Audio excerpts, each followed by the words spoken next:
अब हम सबसे पहले इस बनाए गए प्रोग्राम को प्रैक्टिकल रूप में देखते हैं।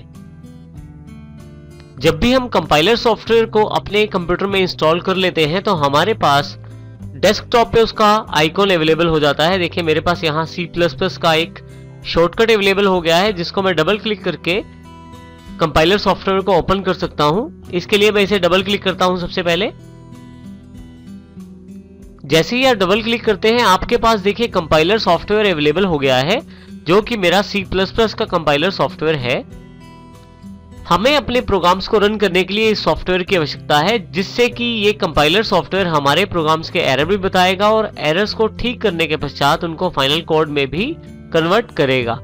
देखिए इस सॉफ्टवेयर की यदि हम बात करें तो हमारे पास सबसे ऊपर की तरफ मेन्यू बार अवेलेबल है, जैसे फाइल, एडिट, सर्च, इस तरह से रन, कंपाइल, डीबग, काफी सारे मेन्यूज उपलब्ध हैं। बीच वाला सेक्शन फर्दरली दो पार्ट्स में डिवाइडेड हो जाएगा जिसमें एक पार्ट सोर्स कोड के लिए और दूसरा मैसेजेस के लिए होगा। नीचे की तरफ हमारे पास एक स्टेटस बार अवेलेबल है जो अलग अलग कमांड्स की जानकारी हमें देती रहती है और अलग अलग जानकारियां भी हमें स्टेटस बार से मिलती हैं। सबसे पहले सोर्स कोड लिखने के लिए या प्रोग्राम बनाने के लिए फाइल पे हम क्लिक करेंगे और यहां से न्यू पे क्लिक करेंगे। जैसे ही आप न्यू पे क्लिक करेंगे आप देखेंगे यहां पे आपके पास स्क्रीन दो पार्ट्स में डिवाइड हो गई है, ब्लू स्क्रीन और यहां नीचे ग्रे स्क्रीन। जो ब्लू स्क्रीन ऊपर है ये आपकी वो स्क्रीन है जहां हम सोर्स कोड लिखेंगे, अर्थात सोर्स कोड टाइप करेंगे, अपने प्रोग्राम की कोडिंग करेंगे। नीचे की तरफ यहाँ पे ग्रे स्क्रीन पे हमारे पास मैसेजेस अवेलेबल हो जाएंगे इस प्रोग्राम से रिलेटेड और सबसे नीचे देखें स्टेटस बार पे अब शॉर्टकट्स अवेलेबल हो गए हैं। यदि आप ब्लू स्क्रीन की तरफ देखें तो यहाँ पे कॉर्नर पे जो पॉइंट है ये क्लोज करने के लिए है प्रोग्राम को। मैं यहाँ से क्लोज कर सकता हूँ प्रोग्राम को, फाइल पे जाकर फिर से न्यू करके नया प्रोग्राम फिर से खोल सकता हूँ।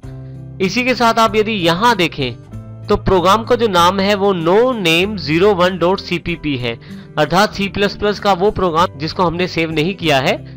जब हम फाइल को सेव कर देंगे तो noname01 हट जाएगा और हमारी फाइल का नाम यहाँ पे अवेलेबल हो जाएगा। इसी के साथ यहाँ कॉर्नर की तरफ एरो का निशान है जो मैक्सिमाइज मिनिमाइज बटन को बताता है। आप क्लिक करें यदि यहाँ पे तो आपकी जो स्क्रीन है, कोडिंग स्क्रीन है, वो बड़ी हो जाएगी, फिर से क्लिक करने पे वापस छोटी हो जाएगी। हमारे लिए कोडिंग की जगह यहाँ बीच में है। सबसे पहले हम कोडिंग करते हैं अपने पहले प्रोग्राम की। इसके लिए सबसे पहले हम हेडर फाइल इंक्लूड करेंगे iostream.h। इसके लिए हैश सिंबल प्रेस करेंगे, इंक्लूड। देखिए सबसे पहले मैंने हेडर फाइल इंक्लूड कर ली है अपने प्रोग्राम में। उसके पश्चात वर्ड मेन अर्थात मेन ब्लॉक तैयार करता हूं।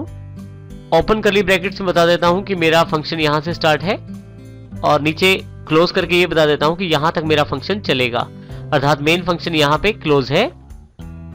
मेरे पास जो पहली लाइन मुझे प्रिंट करवानी है वो सी आउट के साथ हेलो फ्रेंड्स के रूप में प्रिंट करवानी है। मैं टाइप कर देता हूं इस लाइन को। यदि यहां ध्यान दे तो सी आउट के पश्चात मैंने डबल कोट्स का प्रयोग किया है। ये देखें डबल कोट्स में उस मैसेज को मैंने लिखा है जो मैसेज मैं अपनी स्क्रीन पे चाहता हूं। सबसे लास्ट में सेमी कॉलम को लगाना मत भूले आप। सेमी कॉलन यहां ये बताता है कि हमारी ये सी आउट स्टेटमेंट यहां पे खत्म है। हर स्टेटमेंट के साथ हम सेमी कॉलन प्रयोग करेंगे। अब हम इस प्रोग्राम को चलाकर देखते हैं। प्रोग्राम चलाने या रन करने के लिए आपके पास यहाँ नीचे की तरफ शॉर्टकट दिया गया है Alt F9 कंपाइल करने के लिए, F9 मेक करने के लिए।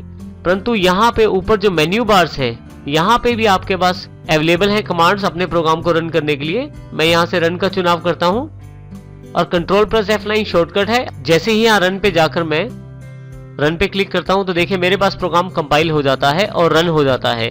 परंतु मुझे यहाँ पे आउटपुट नहीं अवेलेबल हुआ। आउटपुट देखने के लिए मुझे एक शॉर्टकट की का और प्रयोग करना पड़ेगा, वो है Alt+F5।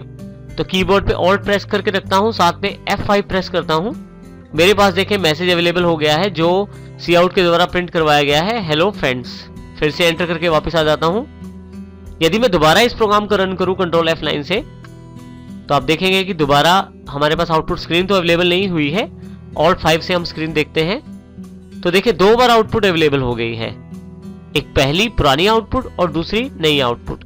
इस प्रकार Ctrl F9 को यहाँ मैं 3 से 4 बार और कर देता हूँ रन और फिर Alt 5 देखता हूँ तो देखिए जितनी बार मैंने Ctrl F9 को यूज किया पुरानी आउटपुट के साथ नई आउटपुट जुड़ती जा रही है।